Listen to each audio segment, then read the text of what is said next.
come down from your mountain. Oh, I miss you, holy shouting. But these days I can make you make a sound.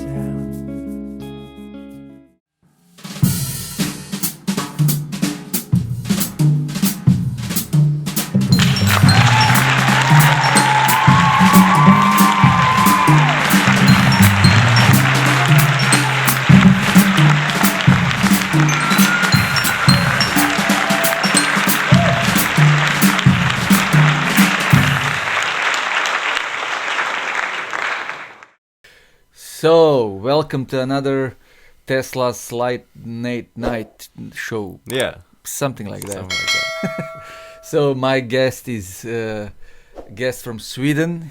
Can you tell your name to my guest, to my viewers? Yeah, of course. My name is Jesper.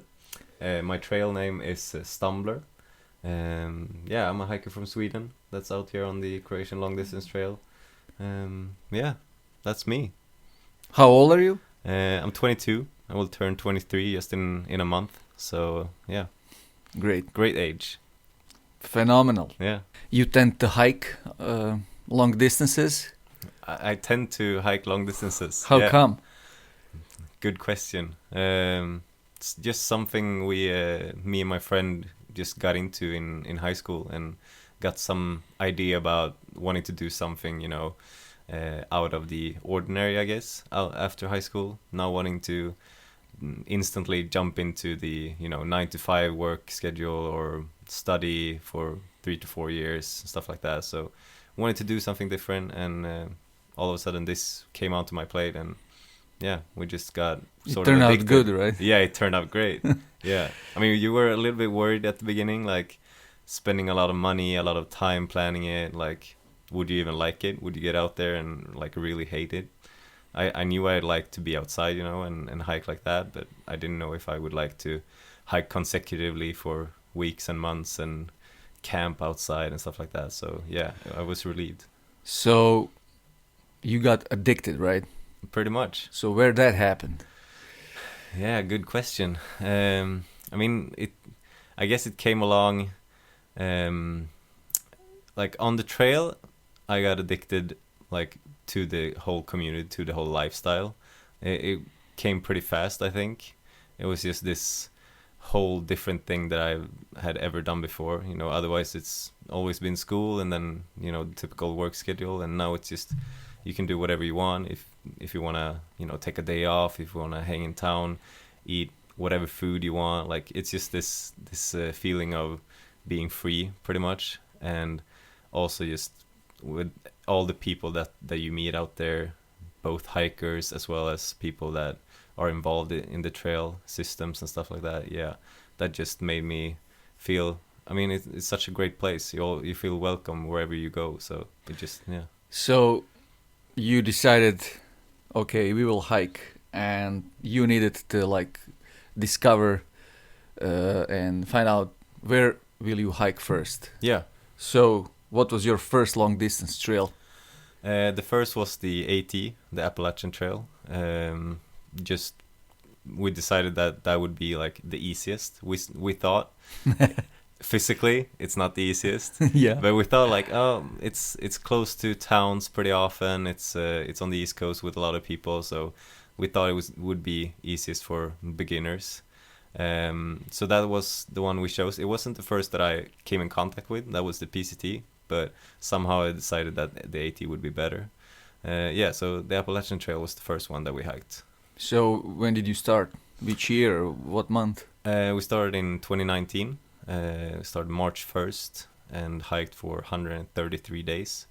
So about 4.5 months, ended the 11th of July. Yeah, lovely time. So that's pretty early in the season, right? Yeah. Was it cold?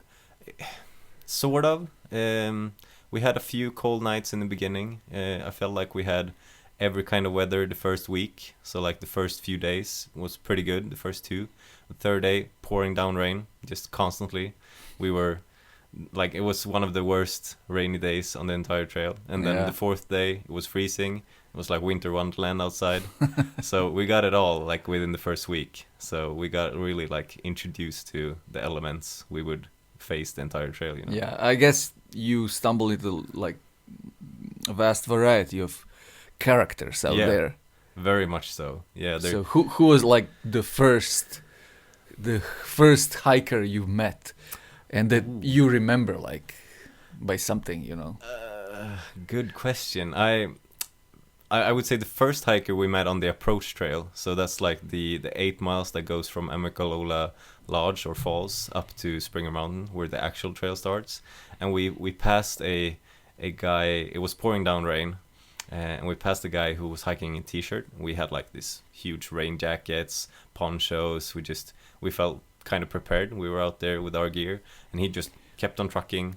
Looked like a cotton like shirt, and we thought like, okay, we're a little bit more equipped than this guy. This feels good. We feel prepared. And I remember seeing him there, and he had this huge backpack, and I was relieved to, okay, my pack is a little bit lighter. This feels good. I'm not the heaviest, and I never saw him again. So I don't know. One. Yeah, Yeah. I don't know if he even finished the approach trail, but yeah, it was. Yeah, I remember once it was raining on the PCT. I met a guy with plastic bags on him, Yeah. and I was like, wow, I have good equipment. Yeah. The same feeling, like Yeah. lucky me, right? Uh-huh. Yeah, that was our feeling. Yeah. Okay, so you just kept going, being like a first-time through hiker. Mm-hmm. What was most difficult thing you experienced in those like first months? I would say like just worries about pretty much everything. I mean, you were worried about most things, but I was most worried about like injuries and stuff like that, because I felt like my motivation wouldn't take me off trail. Like there wasn't gonna be anything like that would take me off trail. So I was most worried about injuries, and I had some knee problems going into the Smokies, and had that for like 200 miles, which is, I don't know, 2 to 3 weeks. 2 weeks, and that was pretty tough, because you start to think about, is this gonna be the end? Like just barely a month in, and am I gonna have to call it quits already? And it was always that, you know, in the middle ground of question mark above your head, right? Yeah, very much so. And what will happen? Mm-hmm. It hurts, but does it hurt enough to like? Is there a good reason enough to take a few days off? Should I just try to push on? Yeah, it's those like thoughts and worries. That was probably the like most difficult thing. And how did you fought like this mental fatigue over the time? I guess there were like times that you were like, what am I doing here? Yeah. Why am I doing here this? Definitely. And you know, I could, you know, be home watching TV and Yeah. having fun with my friends, and Yeah. I'm here like in mud and sweat and, you know, pain. Yeah, that was a constant thing. You know, especially now with, I guess, social media, where you just see your friends at home, what they're doing, they're having fun. You're like, oh man, I wish I was there. But then, I mean, there was always, even if you had some couple bad days, maybe some bad weather, I don't know, you just had a bad day, there's always like around the corner, there's always something that's gonna lift your mood up. Like if it's a view, if it's trail magic, some people you meet, it's just, there's something to always lift your spirits. And that was always the case. It just felt like something was always there to like rescue us wherever we were, like in our mental state. Yeah. But as you said, like we were all over the place in our heads. In the beginning, it's always, you know, this, you're so excited. So it's pretty easy in the beginning. It's everything is new. If you like it, you love it. And that was the case for us.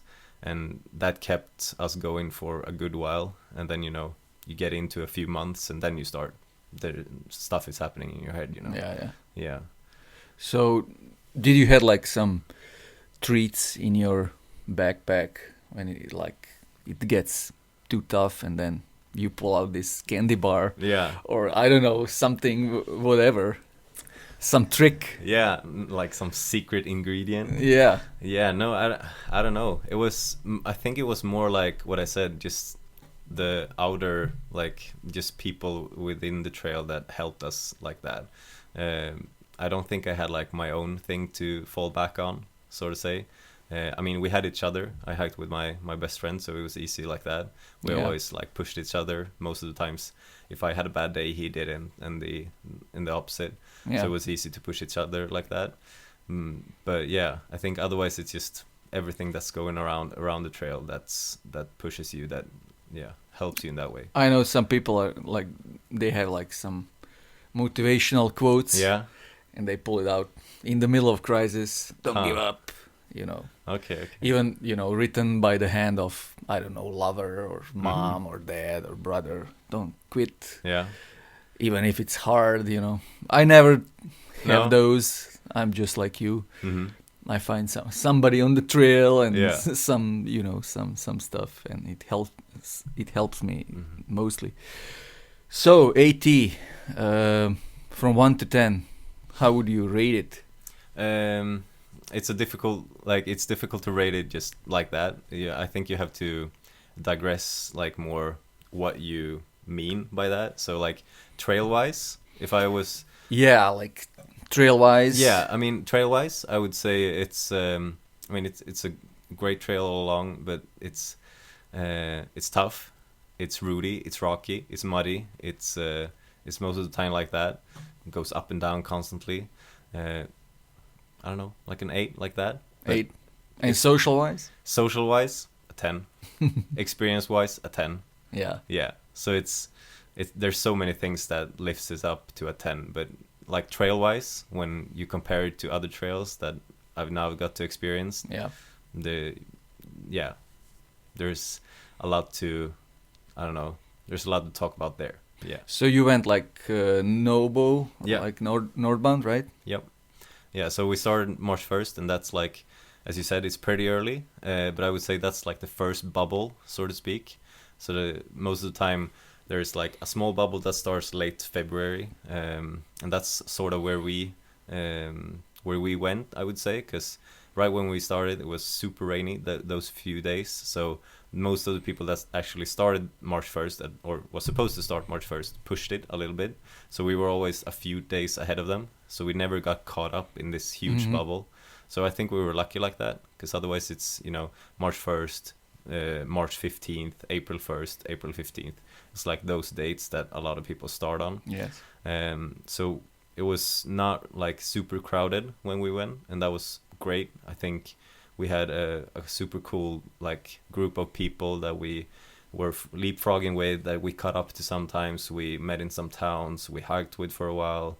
We ended up hiking thousands of miles with them. So I think it was for us a perfect time to start, because we're sort of used to the cold. Everyone, told us, "Oh, you're from Sweden. You're supposed to love the cold. Like you're from the Arctic, like pole up there." And we're like, "No, that's not really how it works." Like my friend who I was hiking with, like he has like bad circulation in his hand. Like he's pretty cold person. So it was difficult like that, because everyone thought we were like cowards or whatever, how to describe it.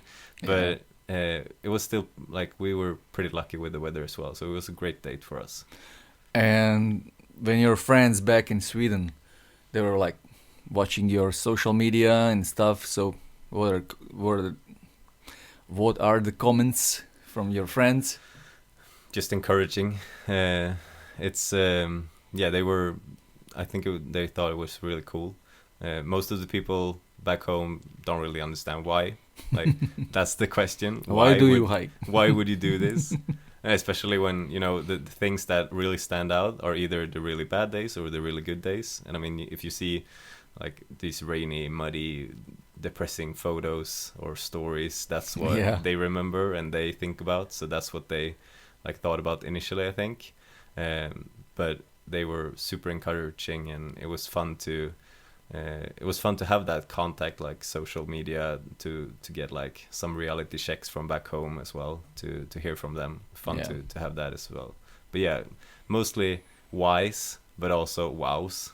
It was a mix of those, I think. Okay. Once you get to Katahdin, what was the feeling?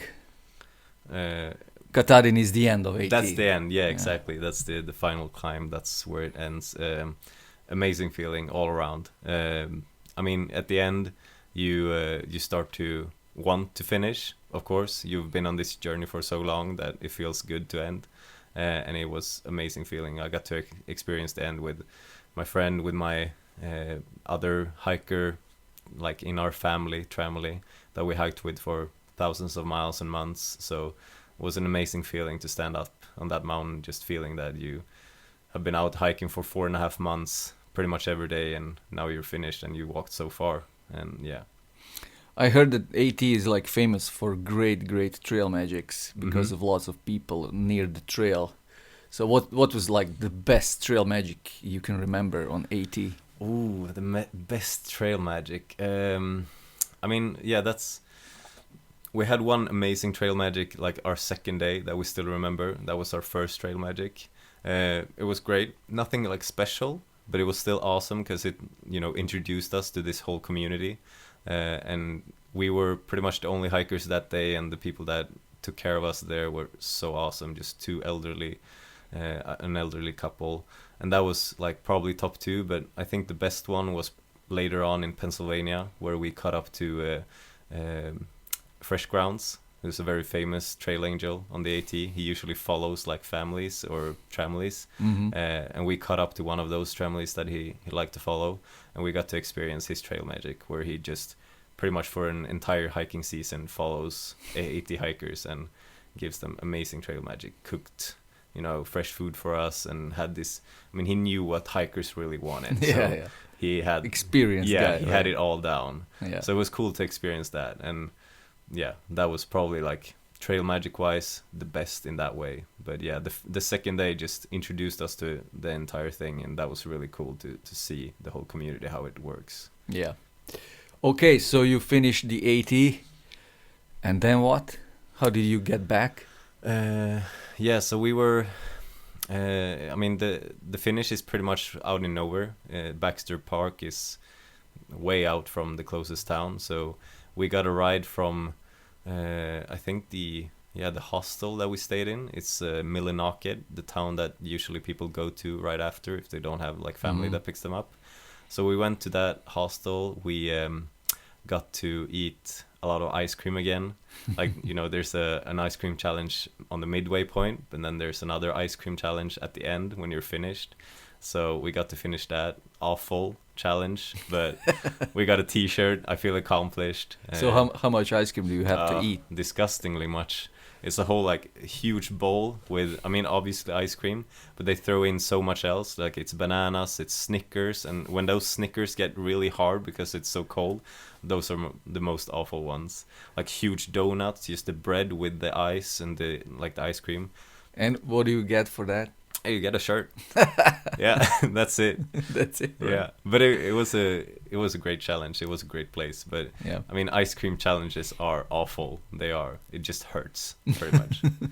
So once you get home, did you felt like sad, like a little bit depressed, or out of your place, out of the trail?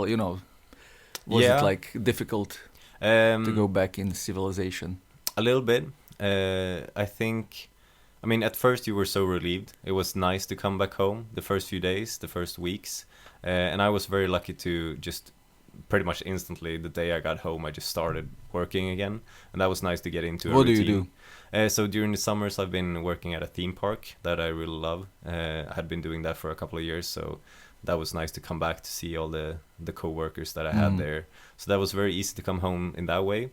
But when, the days started coming, the weeks, the months, and it went like a month, then you started feeling it, and you had this urge again to want to get back there.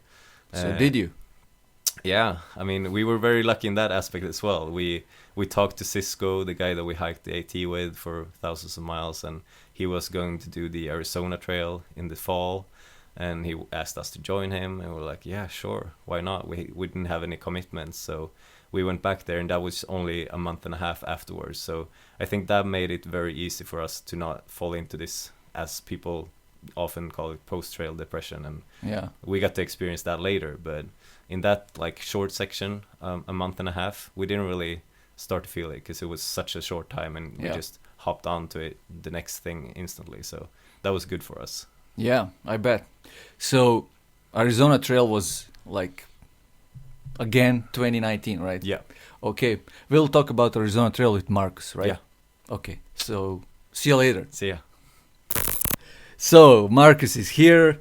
Can you introduce yourselves to my viewers? Absolutely. My name is Marcus Persson, or my trail name, which is not Swiss, from the Appalachian Trail, as Jesper talked about earlier. Basically, just people were, thinking we were from Switzerland, but we're from Sweden. So yeah, No Swiss, right? exactly.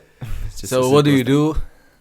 that. How old are you? I am 22 years old. Will be 23 in November this year.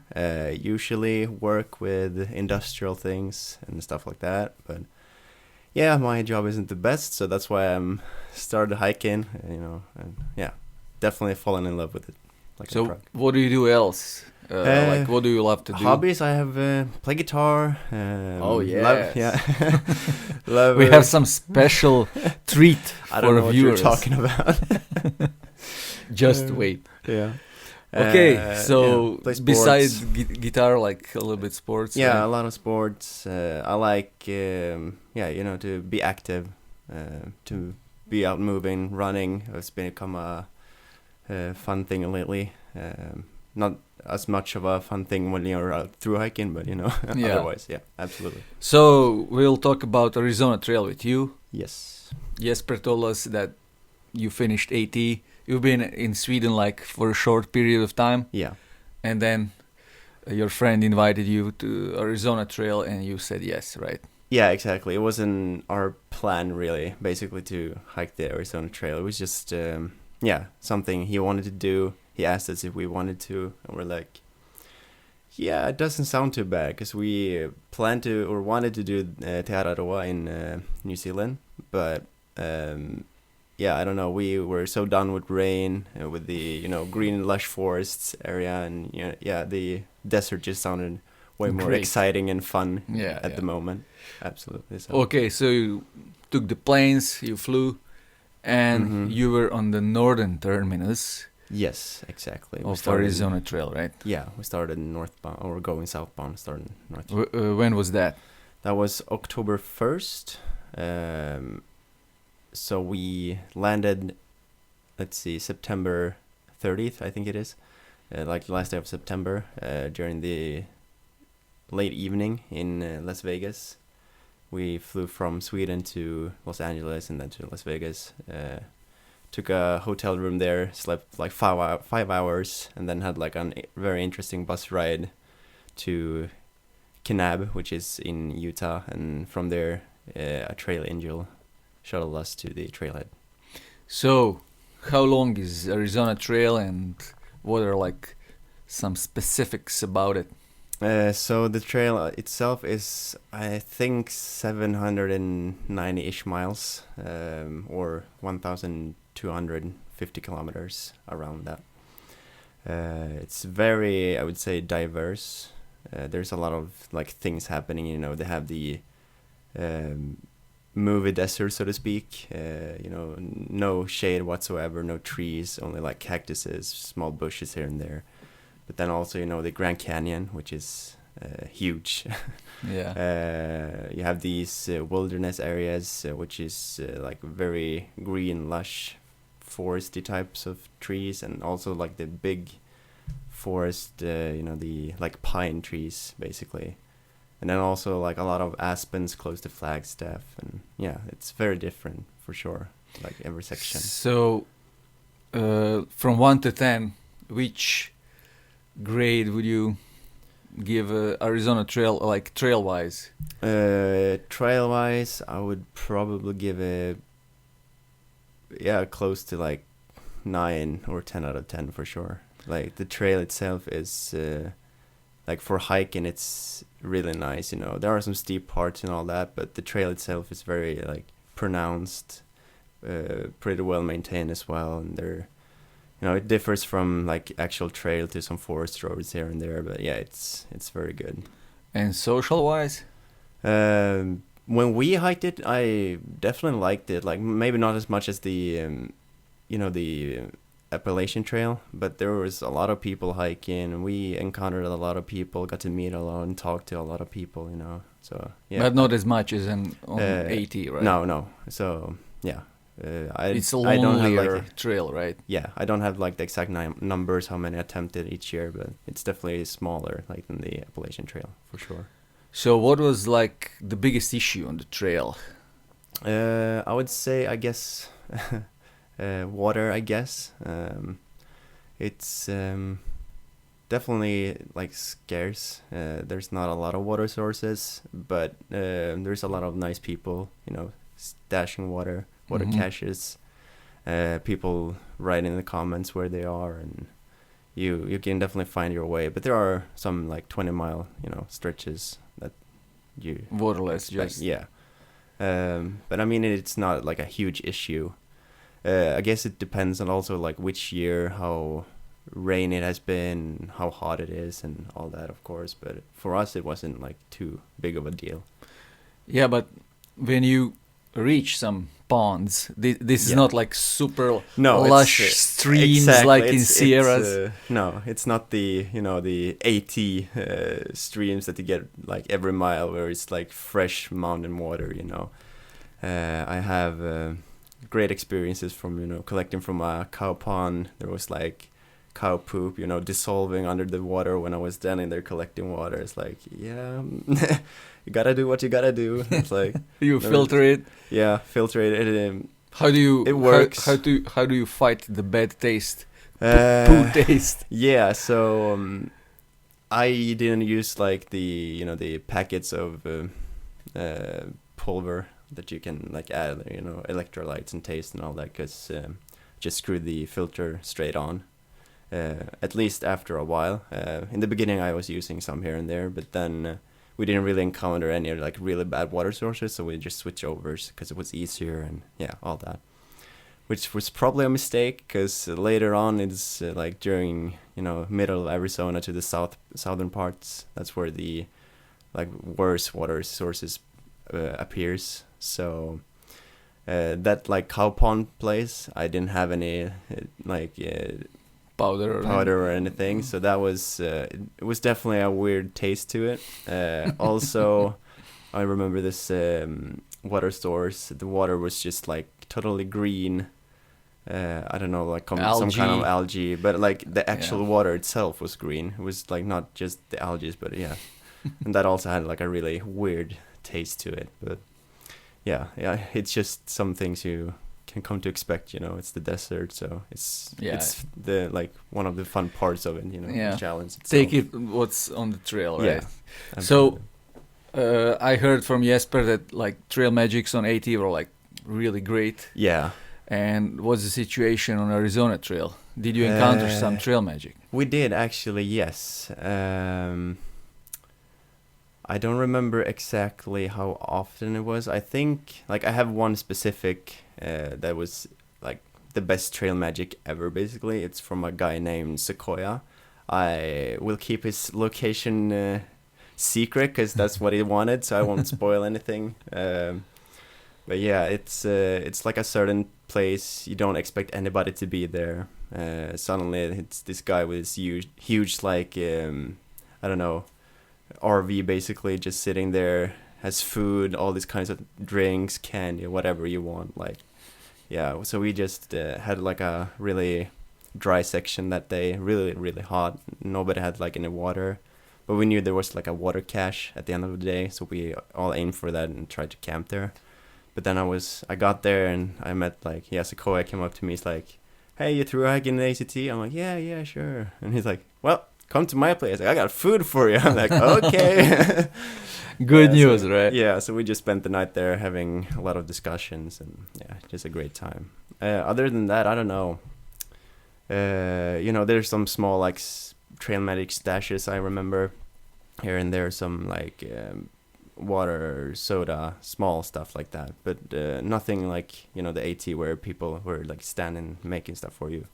Yeah. But yeah, like the water caches itself, I would almost call like trail magic, because you know you're so in need of it. So absolutely. Yeah, fresh water. You don't need to filter it, right? No, exactly. It's just these like gallon jugs, so you can just pull. But for the love of God, please carry out the empties. Like, if it doesn't like specify any other things. But yeah, So if you like empty it, yeah, take it out. take it with you. Yeah, Yeah, yeah. you can like crunch it together and make it smaller, or just hang it on. Yeah, your bag, that's but not Yeah, don't leave it. lot of Or like lot of weight. I've seen some people leave, these small amounts of water in them just so they don't have to carry Oh, it. yeah, And then yeah. you're there like, 3 with just this amount of water, and you have to carry all of them. That's so bad. yeah, Yeah. so lazy, but Disappointing. yeah.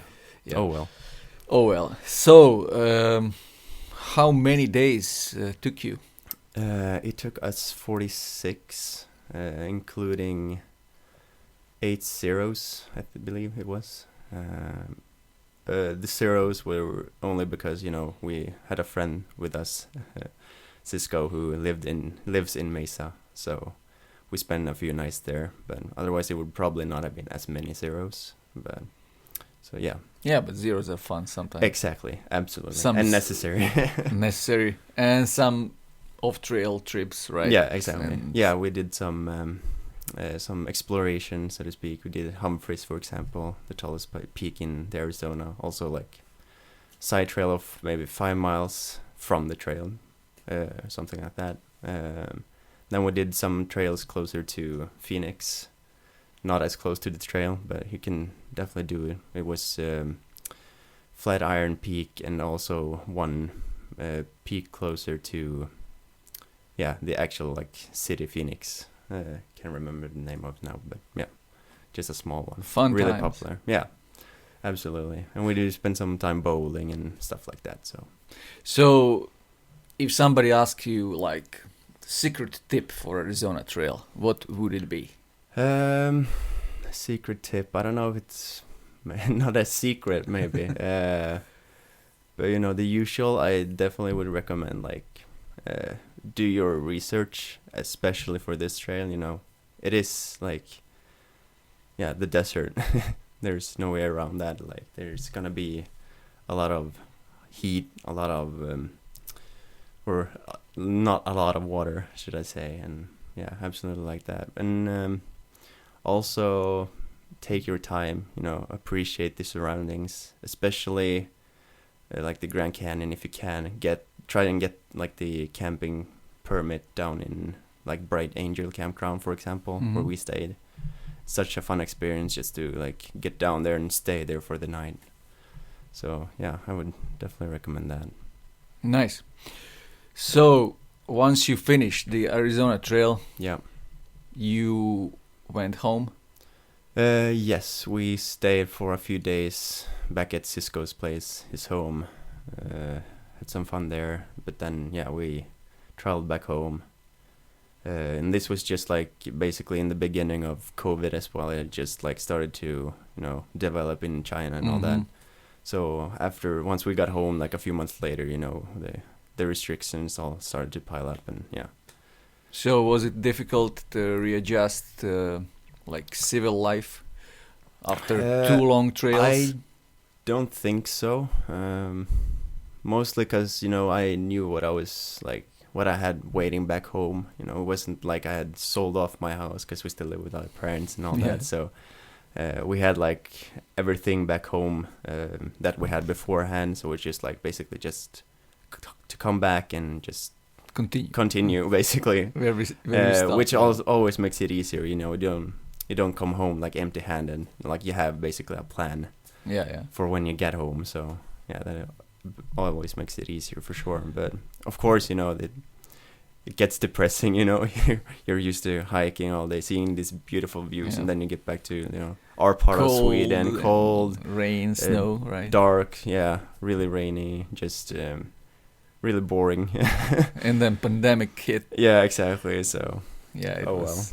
but Yeah. yeah, And then what happened then? You just survived the winter, yeah, and we then had our plans to do the PCT in 2020. That is, yeah. Mhm. But of course that didn't happen. We had our permits because we wanted to do like weird southbound flip flop, basically, just because we wanted to do it in like starting, I think, beginning of August, because that was the best time for us. because we were working on like what's it called? With the carousels and all that. Okay. A theme park. Oh. There it is. So once that ended, that season, we wanted to go out hiking, but the pandemic caused all the issues, so we couldn't go to the US. So instead, we were like, well, we got this beautiful trail here in Sweden, up north, the King's Trail or Kungsleden. So yeah, we decided to go for that one instead. Okay, I will talk about it with Jesper. Sounds good. Now let's go back to your guitar playing. Oh yeah, about that.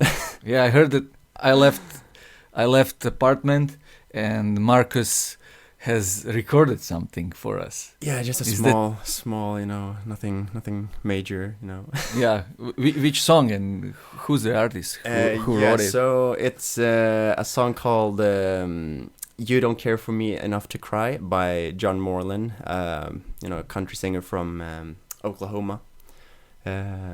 Yeah, I've been listening to him a bit, like his style of singing. He's a big guy, a great voice. Yeah, very like depressing songs, but yeah, it's still very good songs. So. Okay, so this is like a novelty in this podcast. Yeah, music number. So Marcus will sing us a song, and not only sing, but he plays a bass, guitar, and solo guitar, and percussions. So I play the bass, Well, you play it. Yeah, I play it. Yeah. So it's gonna be pretty interesting to see it, and he's pretty good. So stay tuned. Okay.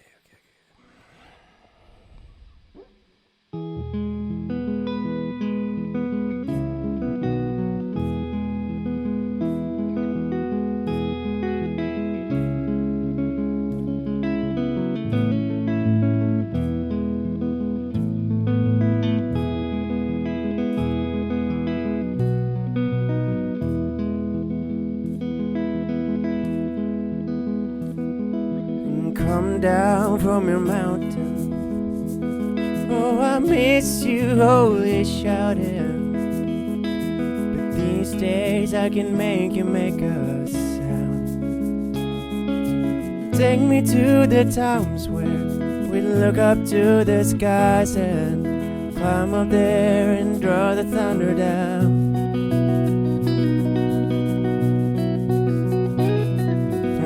Forcing myself into what you've already been through, but darling, I can't help the way I feel. You need something stronger, a drug to kill the hunger and ease the awful pain of living here. Well, I'm the kind of love that hurts to look at, and maybe we should take it as a sign. Now I'm strung out on leaving, exalting all my demons, and you don't care for me enough to cry.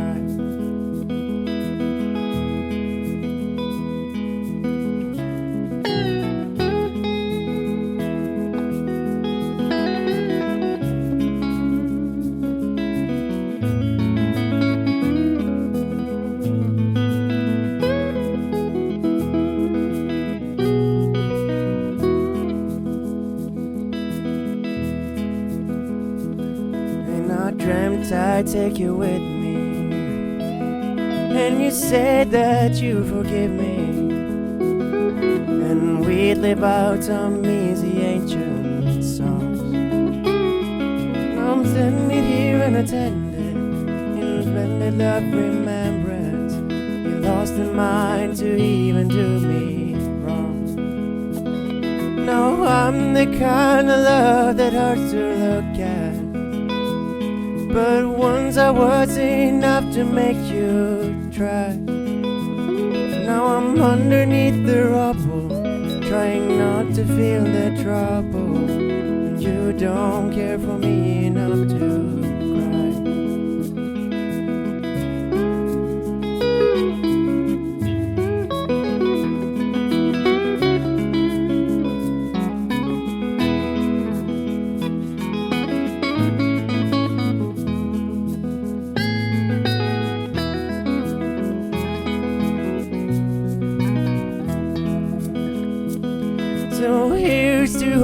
mean I can change tomorrow. You wanted hard as nails cut and dry, but I beg and steal and borrow, and I'm so damn good at sorrow. And you don't care for me enough to cry.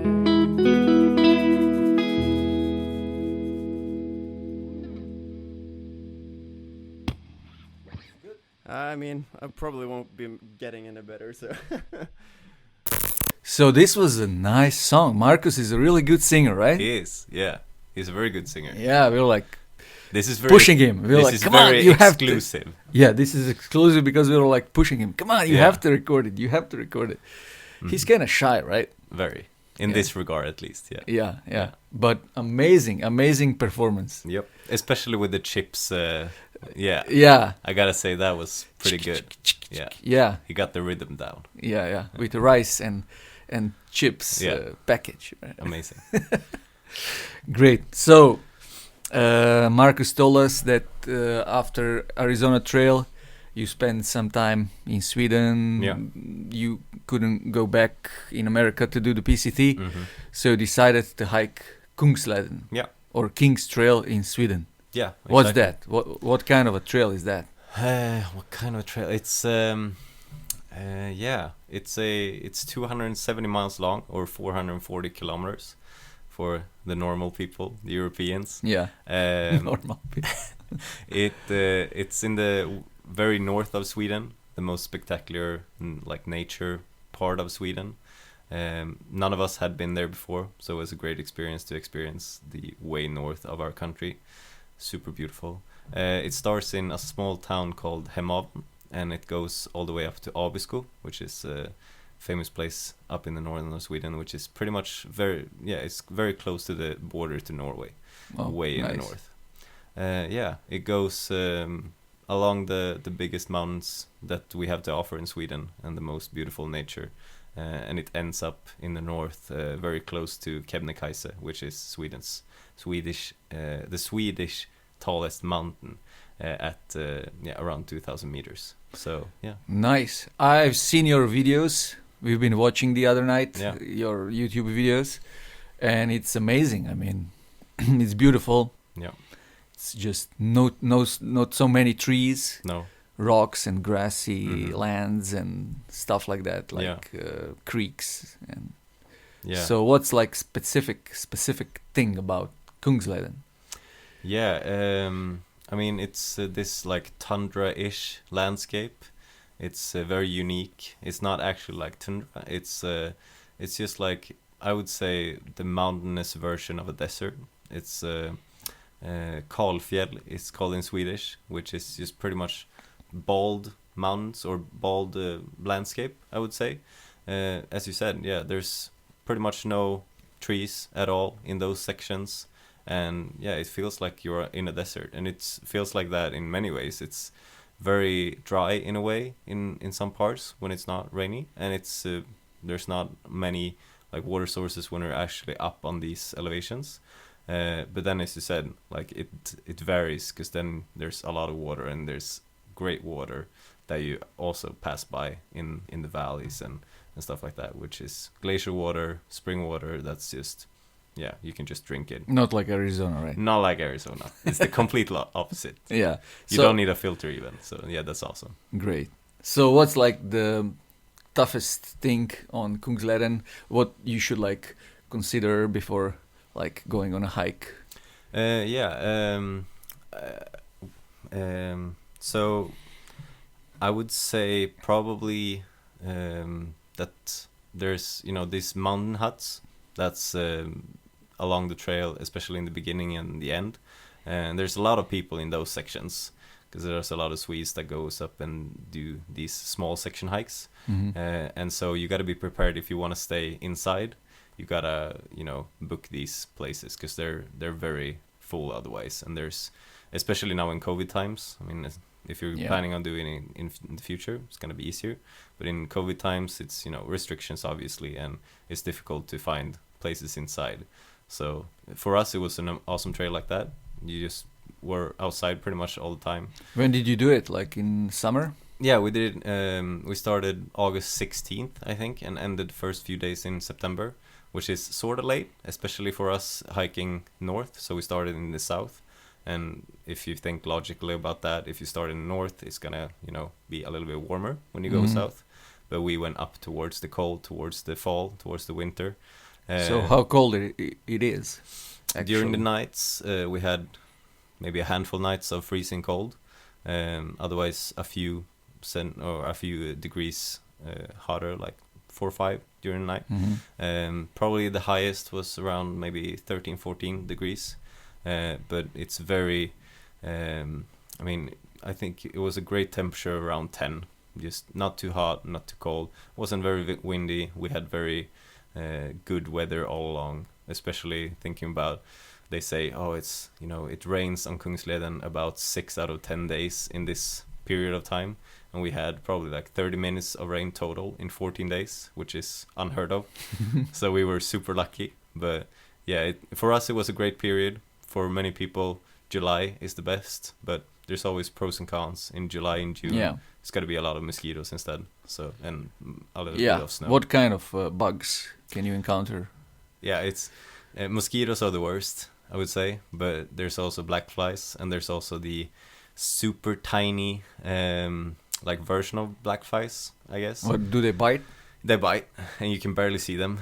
And I would say most of the American-made head nets or tent nets, they can almost cramp in there. They can always get in there because they're so tiny.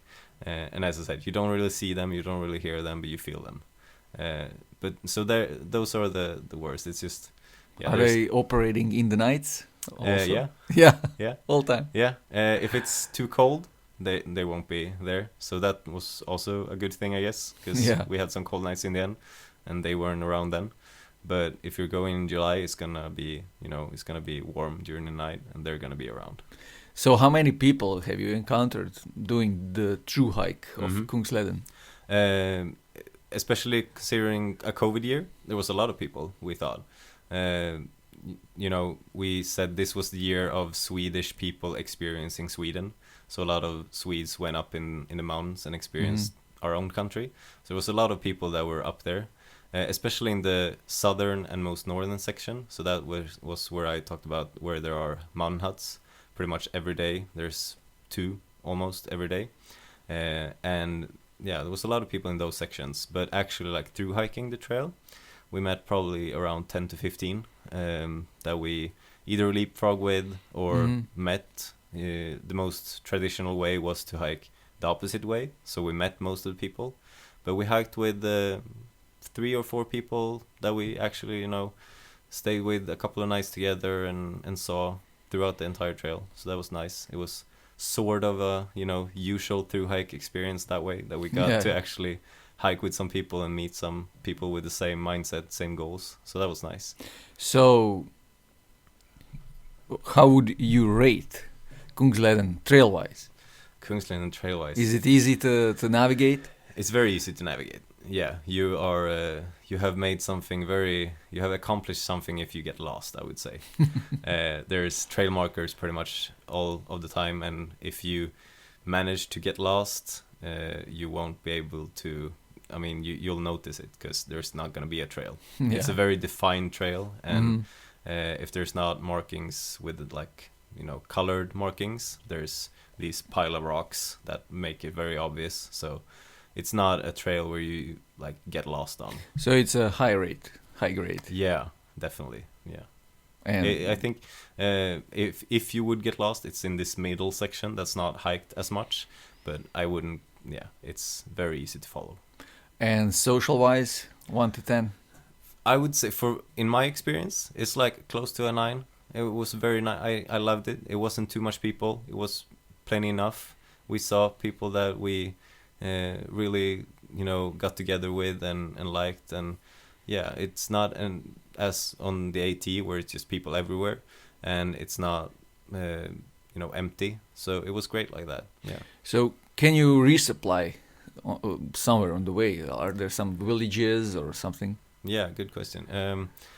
early on, for us at least, starting in the south, there's 2 villages that come pretty early on. So the 3rd day we went into one of those towns, Ammarnäs, and then 2 days later it's Jäckvik.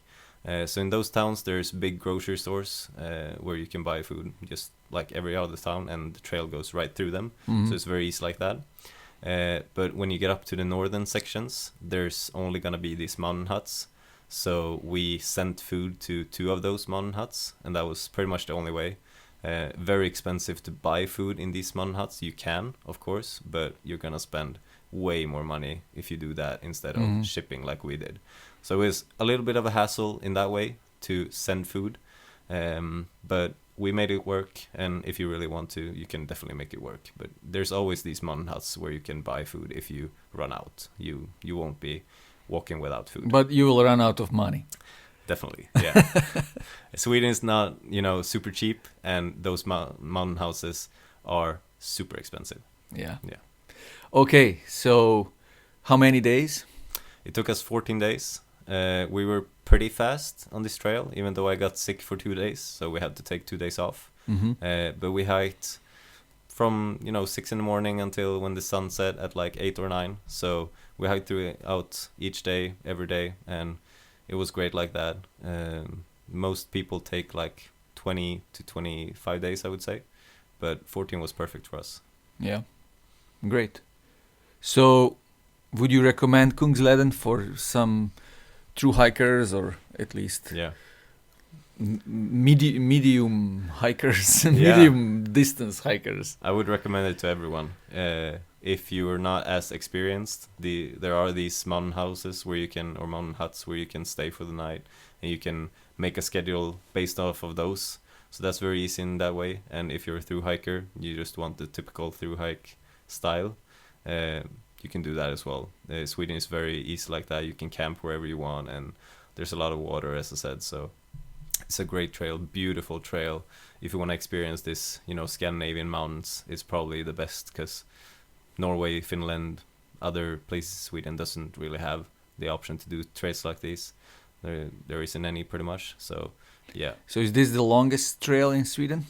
I mean, as in every country, people have like connected trails to make a long trail, but this is the most like developed, singular, longest, I would say. There are people hiking from the middle of Sweden all the way up, which is a pretty famous trail as well, called Gröna Bandet, Green Ribbon. But it's not, as I said, one trail. It's several trails connected, and it varies every year. Like sometimes it's shorter, sometimes it's a different route. So it's a different experience. So I would probably say, this is the most like defined, developed trail, singular one. Yeah. Okay, nice. I think we said everything about. Yeah.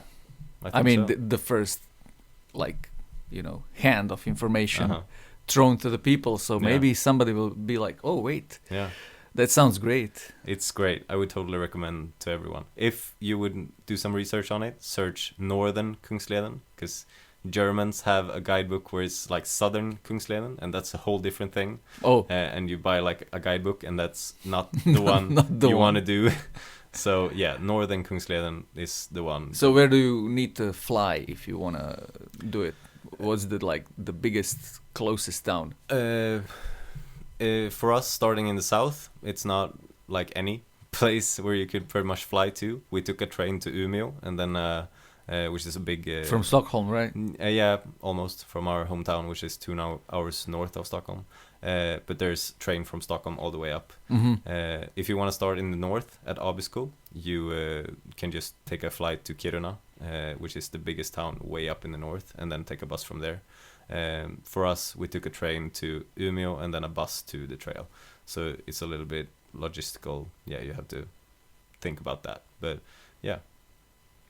Okay, so when you did it, obviously COVID didn't allow you to go somewhere else. Yeah. Another winter went through. Yeah. And then you decided what? Yeah, we had many plans, very many plans, but the one that we relied on in the end was to go to where we are now, Croatia, and start the Croatian long distance trail with with my sister in the beginning to let her experience some of this through hiking stuff. So we wanted to do that in the way that she would experience as much as possible. So yeah, we planned on doing the C section, which is the most southern section of the Croatian long distance trail, with her, and we would do that for like 40 days and then continue on to other adventures, which because of COVID didn't happen. So we sit here right now. Okay, I will talk about it with Marcus. Yeah. Jesper, thank you very, very much. Mm-hmm. Thank you. And I wish you great adventures. I wish you to finish Croatian long distance trail successfully. Yeah. And come back again in Croatia. You're most welcome. Thank you. Thank you so much. So Marcus is again with us. Great singing, great guitar playing. Thank you. It Yes, was great fun creating something for once with an actual studio, so to speak. Jesper and myself, we were like stunned with your performance. Thank you. Keep on going. I will try at least. Yeah, For do sure, it. for sure. So we are talking about Croatian long distance trail. You even have a T-shirt. Beautiful T-shirt. This man provided me. Yeah. But I'll have to get one myself now for sure. Yeah. Bimbo, have you heard it? Yeah. He needs T-shirt. So you came to Croatia just to do the C section from Prevlaka to Savudrija, like this southern part of Croatia. Basically, yes. We had. And you started when?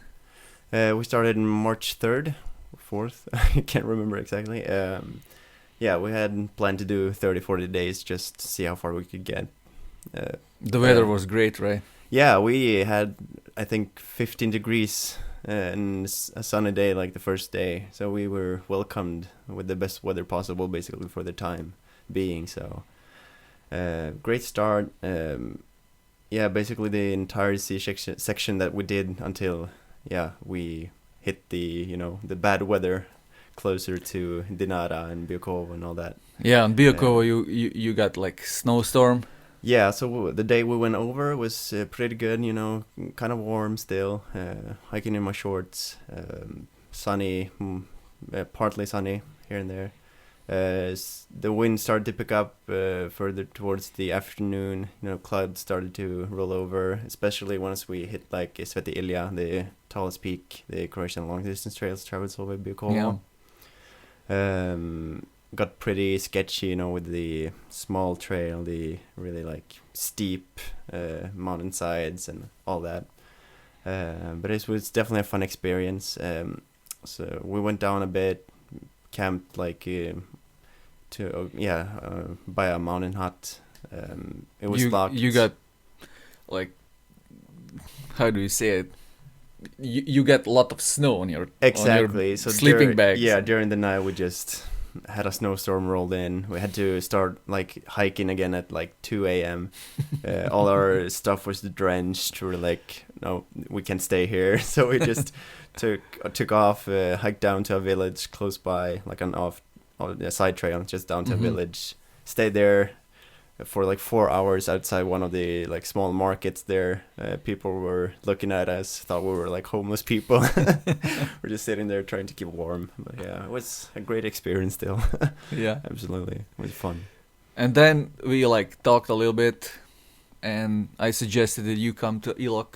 Yeah, because the snowstorm was like forecasting like even more snow will come. So and that was like the best part of Croatian long distance trail possibly. Exactly. And you don't want to hike in like high snow with ultralight equipment, right? Exactly. So but how did you decide to do it like the whole thing all of a sudden? I don't really know. It was more of like his Jesper's sister, she went back home, had trouble with her feet and stuff, and we just thought, like, why not do the whole thing? Like, we're here, we love it so far. Why not like experience the whole thing? Want to see like what the East brings, and see the differences, and so we just kept on going basically. So you landed into the lots of mud on the east part of Croatia. So, once we arrived in Ilok, it was like basically a like slush snowstorm the night we got there. luckily we had like a place to stay. Nice lady, couldn't speak any English, but we still made ourselves understand each other. You got some pancakes, right? Exactly, pancakes and a huge breakfast and all that. It's great. Set us up perfectly for the next day. And then, yeah, as you said, a lot of mud, a lot of like flat areas, these huge fields. Yeah. Different kind of hiking, like trail-wise, not so good, but you know, in the entirety, like perspective of the entire trail, absolutely. Like, Yeah. it's part of it. I was hiking there like in May, Yeah, so everything was dry, right. and it was fun experience. Yeah, you had like these green trees and all the like. Yeah, Yeah. and the trails are really like pretty firm. Mm-hmm. Nothing sticks to your trail runners. Right. Yeah, So- we had like these like huge cakes of mud underneath our shoes. Yeah. Just I was driving Allen, yeah. Croatian long distance trail Mhm. through hiker in Ilok, and I was following him for a few days, and I was like, oh man, so much mud, Yeah. and yeah, it's kind of too early to start, maybe in March. Yeah, so that's the sole reason we started so early was to, you know, we wanted to, you know, have his sister with us. It was like the only time period she was able to come, and that's why we also started like in the west, so she could like experience some of the like more grand views and all that. Yeah. Yeah, otherwise we would definitely have started like, you know, in Ilok immediately and probably a bit later as well. Then you encounter some forests, some hills, Yeah. like Papuk Mountain. Yeah, and as soon as we like started, you know, hiking, we immediately started to, you know, like go back to the memories of the AT. You know, it was really similar. Since we were there, no, like leaves had started to come. It was just like these bare the trees. same time frame. Yeah, so it was like a miniature AT basically. Yeah. Like the huge climb, but still like some steep up and downs and a bit more fun, you know, hiking. Yeah. Absolutely. More like remote. And then you reached like the northernmost Yeah. point, Mm-hmm. and then Yeah, it was. you went for Zagreb. Yeah, exactly. So Yeah. how many days So have you hiked so far? What has it been? It's like 40 something, I think. 40 something? Yeah, what date is it today? It's like the 13th, 14th, Yeah, something like that. 13th. Yeah, so should be close to like 40 right now. 40 days. So how would you rate Croatian long distance trail if you compare it to, you know, other Yeah. hikes you had? I would say it's hard for now since we haven't like experienced, you know, the best part yet. So far, trail wise, I would probably like rate it not like 10 out of 10, probably like rather low, like as of now. However, the like community, the people, the culture, everything is just like at the top. That's basically what's make this trail so far. Fun, right? Yeah, exactly, absolutely. But yeah, as I said, as soon as you like hit some mountains and all that, it becomes much more fun. You know, you understand why you are out here again, and yeah, it's Less people, oh yeah, more views, yeah. and opposite. Mm-hmm. Down But there it- you have at- like at more s- people, more interactions, Yeah. and connection with culture and stuff Exactly. like that, and less views. Mm-hmm. But at the same time, it's also been like a fun experience to, you know, walk through these small villages. People looking at you, you know, don't understand why you're there. You know, not really used to hikers. There but was this no- guy like giving you beers. Yeah, Damir from Vera just came up to us, you know, oh, how's it going? But then that was like all the English he knew. And then suddenly we were standing there with each of our own beers, you know. We don't usually drink, but he didn't like let us leave until we had our fair share of, you know, beer. Wanted to bring us another one, but we just like, no, sorry, and just went on. You run out. Yeah. We're out of here. Yeah. Yeah. No, but it was great fun though. That made like our entire day. It's been these mud fields, boring hiking, and then that guy shows up. Put a smile on our faces, and that's usually how it goes out here. Like maybe like the hiking itself might not be the greatest. On the east, but all the people are just great. Yeah. Great people. And food. Yeah. Food-wise. Yeah. Awesome food as well. Okay, so what's your plan in upcoming days? Upcoming days, just get out there hiking again. Hopefully this bad weather and cold weather has passed a bit, so we can start hiking, making ourselves towards the west again. Okay. Yeah. So you will be ending the trail in Omish. Exactly. So that would be 183 miles from Perevlaka. Yeah. Yeah. So you flip-flopped. Yeah, first flip-floppers of the Croatian long-distance trail. And if you finish it, you will be the first foreign finishers ever. Oh, yeah. We had some foreigners, Russian girl and American citizen, Matt, but they didn't do it in entirety, so you will be the first one if you finish. Yeah. How does it feel? Kind of exciting, must say. Yeah, absolutely. An honor to be out here, exploring this beautiful country, for sure. Yeah, you will be written with the gold letters on our website. Cool. Yeah. Like a first Swedish and first foreign thru hikers of Croatian long distance trail. Well, Marcus, it was an honor to have you here. Yeah, it's been an honor to be here, to have the time to get to, If you ever do come back to Croatia, please let me know, and I will absolutely. We'll hang out and thank you so much for everything. We'll record some new songs. Right, I gotta have to practice until then, though. Well, you're quite good. Thank you. Okay, so keep on hiking. I wish you absolutely. all the best and great adventures in the future. I hope we'll meet on the trail. Somewhere. Yeah, probably. I would like to do that in United States. Oh yeah, to meet you that on would Pacific be really Crest Trail. Cool. Yeah, why who knows? Yeah, who knows? I would like to do it again. Absolutely. So you never know. Yeah. Okay. Thank you very much. Thank you, Nicola.